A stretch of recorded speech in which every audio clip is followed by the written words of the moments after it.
It is beyond dispute, right? Water's wet, sky is blue. Donald Trump is a card-carrying, bona fide racist, right? The President of the United States is a racist. His own words leave absolutely no doubt about that. What he is saying is not racially charged. It is flat out racist. And this, of course, makes his supporters racist, right? But for people who look like me, other minorities, women who have been, well, let's just leave this to race. This president has said and done so many insensitive and bigoted and racist things that if you support him, people like me want to understand why you ignored so much. You know, to just be grossly generalistic, you could put half of Trump's supporters into what I call the basket of deplorables. Right? The racist, sexist, homophobic, xenophobic, Islamophobic, you name it. But black unemployment, historical lows. I think the economy is doing absolutely great, and it's particularly reaching into populations that heretofore have had very bad problems in terms of jobs, unemployment, and the opportunities that come with full employment. So African American unemployment is at its lowest level. I give President Trump, and I've said this before on Squawk Box, I give President a lot of credit for moving the economy in a positive direction that's benefiting a large number of Americans. Yeah, but he's still a racist. The problem here is that the president has unfortunately used language in the past that we will have a lot of difficulty in erasing, even with an eraser with the words unemployment drop. Because I think some harsh and painful words are just kind of hanging out here across the country as it relates to African Americans and some other minorities. And what about the First Step Act? That's a law that allows prisoners who believe they have unfairly long sentences to have their sentences reviewed. And since President Trump signed that act, 1,000 people have benefited. 90% have been black men. They've had their sentences reduced an average of almost 70 months. The Senate tonight taking bipartisan action on something substantial, overwhelmingly passing a major prison reform bill. The First Step Act eases federal sentencing for nonviolent offenders, aims to reduce repeat offending, and expands early release programs. Did he say bipartisan? Mr. President, thank you so much. It's almost hard for me to speak about this without being emotional. In the process of this has brought together friendships that I'll cherish for the rest of my life. I'm now texting buddies with Van Jones. And speaking of Van White Lash Jones. How significant do you think this is? By the way, one of your partners in working on this was Jared Kushner. Jared Kushner, whose father went to prison and who fought on this as hard as that. This is history. This is history. Right now you're witnessing history on the floor of the U.S. Senate. There's a Christmas miracle underway where for the first time in a generation, Republicans and Democrats are arm in arm tonight saying, we are sending too many people to prison. They're coming out bitter and not better. We want to make a tremendous difference. I want to say Hakeem Jeffries on the left, Jared Kushner, and Donald Trump on the right have brought together a coalition like I've never seen. And what about Trump's Music Modernization Act? Something that, again, President Obama didn't even do. President Donald Trump today moved the music industry into the 21st century. He signed the Music Modernization Act, legalizing the landmark copyright reform for songwriters. The goal is to ensure songwriters receive pay for the products that they produce when you're listening to them on streaming services. Tennessee Senator Lamar Alexander championed that new law. He says the Music Modernization Act is the most important law in a generation to help make sure that our songwriters and singers all over America can keep working and making a decent living by ensuring they're paid when their songs are played. Is this a great day for songwriters? It is. And artists. And artists, okay. Yeah, don't give it out all the to artists, them. okay. Don't cheat those artists. Don't cheat us. Who benefits the most from this signing? I'm saying as far as... I think both. Both? Both, yes. Okay. Yes. Okay. I lean more to the artists Yeah. Because I'm a performer, you know. But it helps not just the writers, but the singers, and not just black, but black, white, all country, jazz, everything. So I'm very impressed behind that. So it's a great thing what Trump is doing today, the president? It is. And you know what? I told everybody, please, whatever your opinion or your decision, please, let's keep it signed. Let him sign it, please. Today. Don't mess him up, please. All right. Yeah, I'm really glad about that, yeah. And then there's President Trump's support for school choice.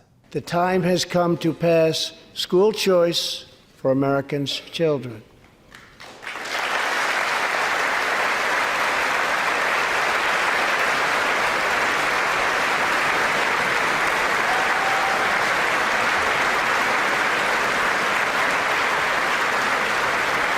So on the campaign trail, Trump didn't talk much about K-12 policy, but when he did, he talked about school choice. And Betsy DeVos is a longtime school choice advocate. Well, I believe that that parents are the primary educator for their child or their children. And we have, to a large extent, removed a lot of that ability to direct and control by forcing way too many families to assign schools based on where they live. Now, choice in education is something that blacks and browns want. Guess who doesn't want it? White Dems, who would never put their own kids in an urban school in a million years. Now, the proposal that I brought forth on education ends all private charter schools in this country. If I'm president, Betsy DeVos's whole notion from charter schools to this are gone.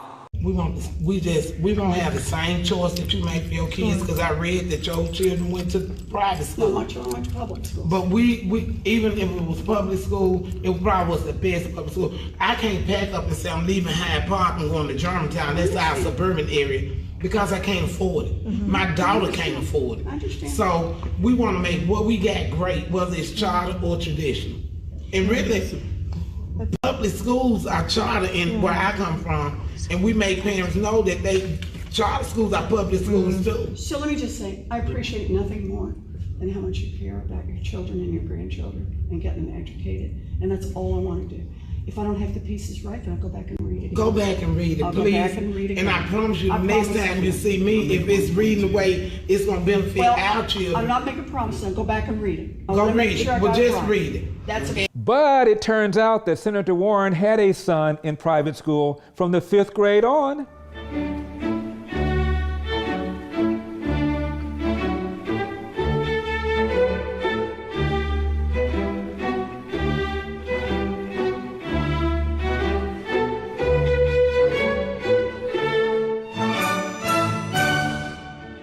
But let's move on. What about illegal immigration? And what does that have to do with blacks?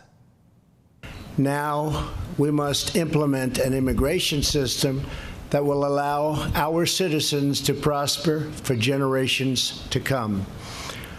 Today we are presenting a clear contrast. Democrats are proposing open borders, lower wages, and frankly, lawless chaos.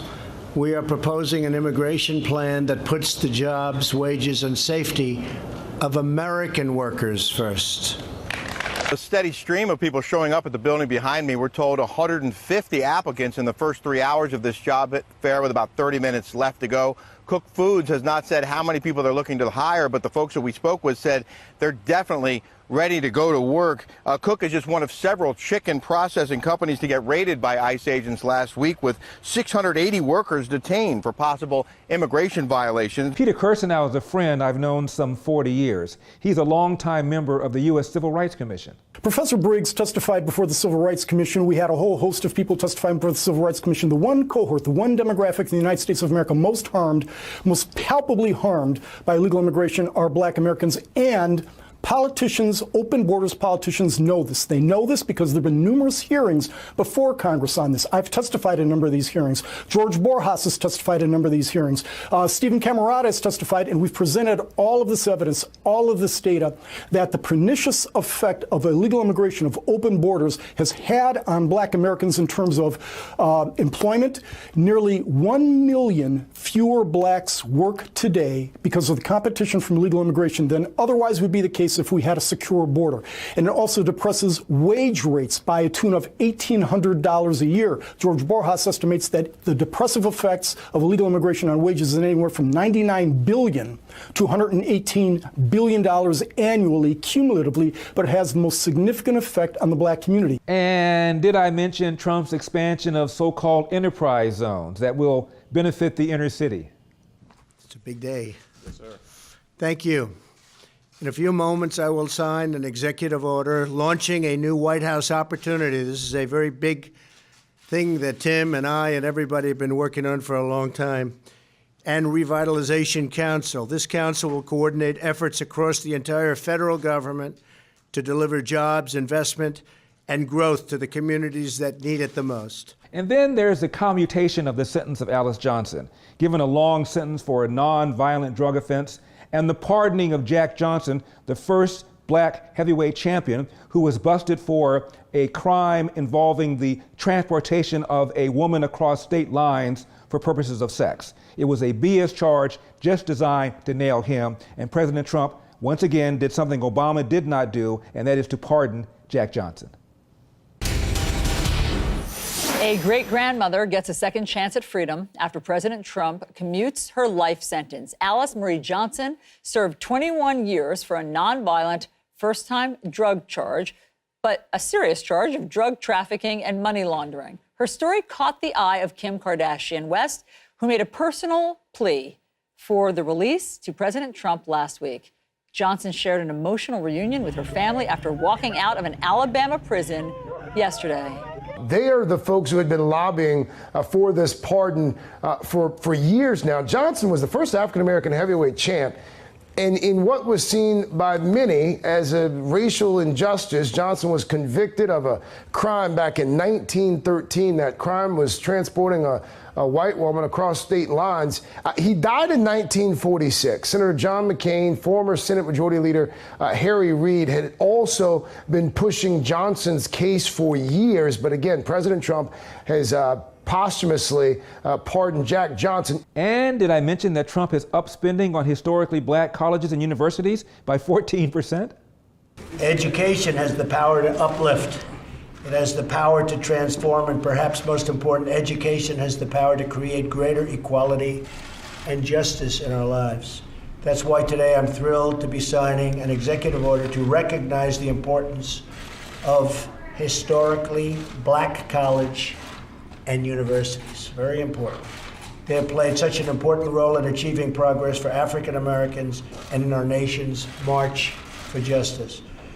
HBCUs have been really pillars of the African American community for more than 150 years. Amazing job.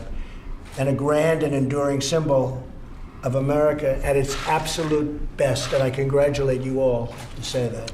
Finally, a word or two about President Trump's support for law enforcement. Now, what does that have to do with black and brown people living in the inner city?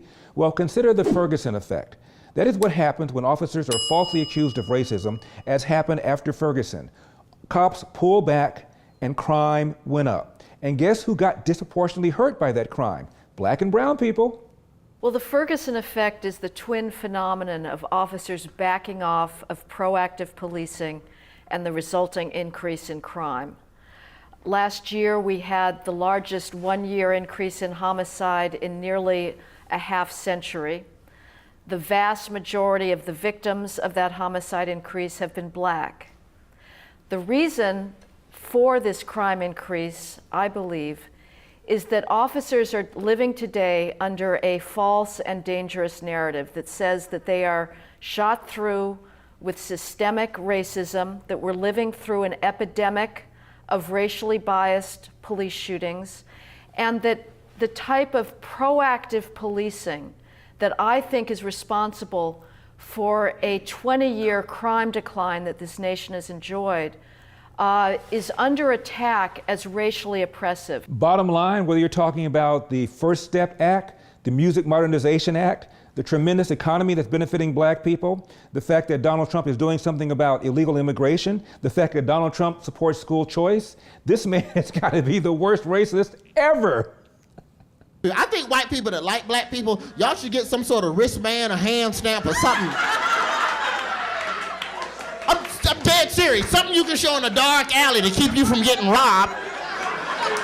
You know, you might not think that's a good idea, but you wish you had a wristband. You leave tonight and you're in that dark alley. Give me your money, white boy. Go ahead. Let her through. She got the wristband. Let her through, Chucky. So, where's Donald Trump's wristband? I'm Larry Elder, and this has been The Larry Elder Show. I'll see you next time.